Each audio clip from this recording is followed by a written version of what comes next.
পৌষ মাস পড়ার আগেই সারা দেশে শীত জেঁকে পড়েছে।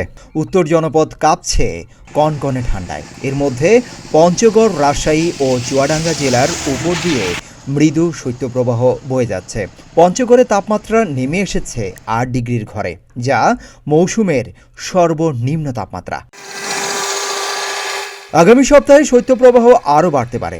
একই সঙ্গে আশঙ্কা করা হচ্ছে জানুয়ারি মাসে তাপমাত্রা কমে ৩ ডিগ্রি সেলসিয়াস পর্যন্ত নামতে পারে বলে জানিয়েছে আবহাওয়া অফিস। আবহাওয়া অফিস আরও জানিয়েছে, দেশে চলমান শৈত্যপ্রবাহ ১৯ ডিসেম্বরের পর আরও বিস্তার লাভ করতে পারে। এই সময়ের মধ্যে ঢাকায় শৈত্যপ্রবাহ হানা না দিলেও তাপমাত্রা ১০ ডিগ্রি সেলসিয়াস অথবা এর কাছাকাছি আসতে পারে।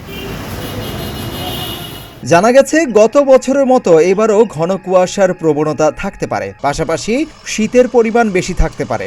জানুয়ারিতে ৩-৪ ডিগ্রিতে তাপমাত্রা কমে আসতে পারে। এদিকে শুক্রবার সন্ধ্যা ৬টা থেকে পরবর্তী ৭২ ঘন্টার জন্য দেয়া আবহাওয়ার পূর্বাভাসে বলা হয়েছে, দক্ষিণ পশ্চিম বঙ্গোপসাগরের শ্রীলঙ্কা উপকূলে অবস্থানরত সুস্পষ্ট লঘুচাপটি দুর্বল হয়ে লঘুচাপে এবং গুরুত্বহীন হয়ে পড়েছে।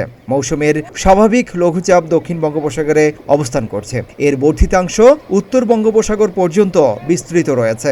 উপমহাদেশীয় উচ্চচাপ বলয়টি পশ্চিম বঙ্গোপসাগর ও তৎসংলগ্ন এলাকা পর্যন্ত বিস্তৃত রয়েছে। এমন অবস্থায় অস্থায়ীভাবে আংশিক মেঘলা আকাশ সহ সারা দেশের আবহাওয়া শুষ্ক থাকতে পারে।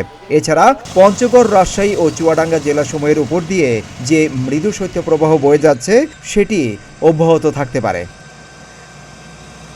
পাশাপাশি সারা দেশে রাত এবং দিনের তাপমাত্রা সামান্য হ্রাস পেতে পারে। এতে এ সময়ের মধ্যে শীতের অনুভূতি আরও বাড়তে পারে। তাছাড়া মধ্যরাত থেকে সকাল পর্যন্ত দেশের কোথাও কোথাও মাঝারি থেকে ঘন কুয়াশা পড়তে পারে। সিদ্দিকুর রহমান রুমন, প্রতিদিনের বাংলাদেশ।